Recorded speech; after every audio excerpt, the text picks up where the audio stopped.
नवरात्रि के पावन पहले दिन पर आज हम सुनेंगे माँ शैलपुत्री की पवित्र व्रत कथा। शांत, सौम्य और तेजस्वी रूप वाली माता शैलपुत्री, जिनका आशीर्वाद जीवन में शक्ति और नई शुरुआत देता है। बहुत समय पहले की बात है, जब इस संसार में देवताओं और असुरों के बीच हमेशा संघर्ष चलता रहता था। उस समय हर कोई किसी न किसी शक्ति की पूजा करता था, लेकिन सबसे बड़ी शक्ति थी माँ आदिशक्ति। उसी समय एक राजा थे, राजा दक्ष प्रजापति।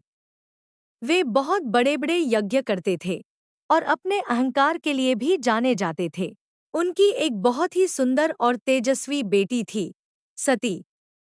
सती बचपन से ही भगवान शिव की भक्ति में लीन रहती थी। समय बीता और सती का विवाह भगवान शिव से हो गया। लेकिन राजा दक्ष को यह विवाह बिल्कुल पसंद नहीं था। उन्हें भगवान शिव का साधारण और तपस्वी रूप अच्छा नहीं लगता था। एक दिन राजा दक्ष ने एक बहुत बड़ा यज्ञ रखा। उन्होंने सभी देवताओं को बुलाया, लेकिन जानबूझकर भगवान शिव और सती को निमंत्रण नहीं दिया। जब सती को यह बात पता चली, तो वे अपने पिता के यज्ञ में जाने के लिए उत्सुक हो गईं।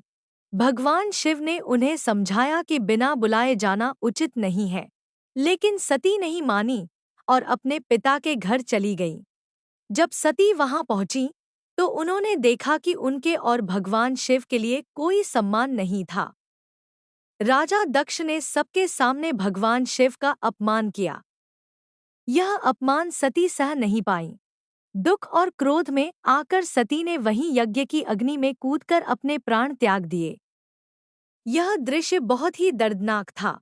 जब भगवान शिव को यह बात पता चली, तो वे क्रोधित और दुखी हो गए।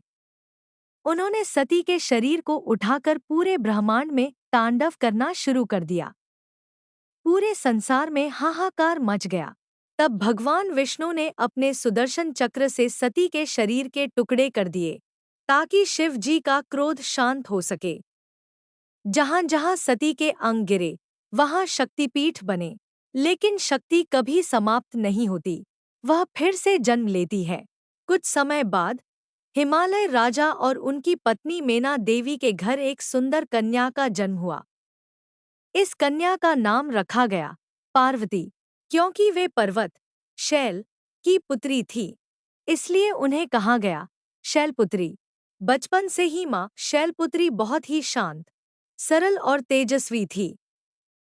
उनके अंदर अद्भुत शक्ति थी। उन्हें बचपन से ही भगवान शिव के प्रति आकर्षण था, क्योंकि वे पिछले जन्म की सती ही थी।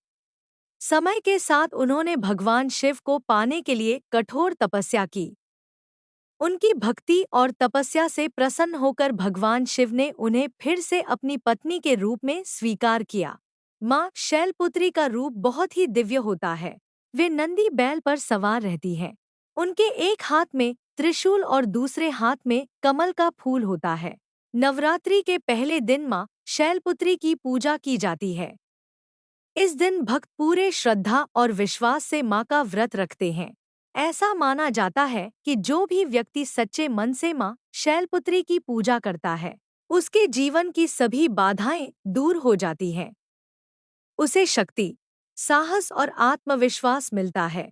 माँ शैलपुत्री हमें यह सिखाती है कि जीवन में चाहे कितनी भी कठिनाइयां आएं, लेकिन हमें कभी हार नहीं माननी चाहिए।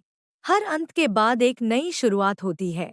जैसे माता सती ने अपने प्राण त्याग दिए, लेकिन फिर शैलपुत्री के रूप में जन्म लेकर उन्होंने अपने जीवन को फिर से शुरू किया।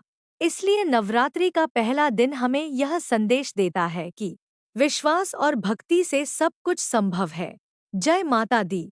अगर सच्चे भक्त हो तो जय माता दी जरूर लिखो।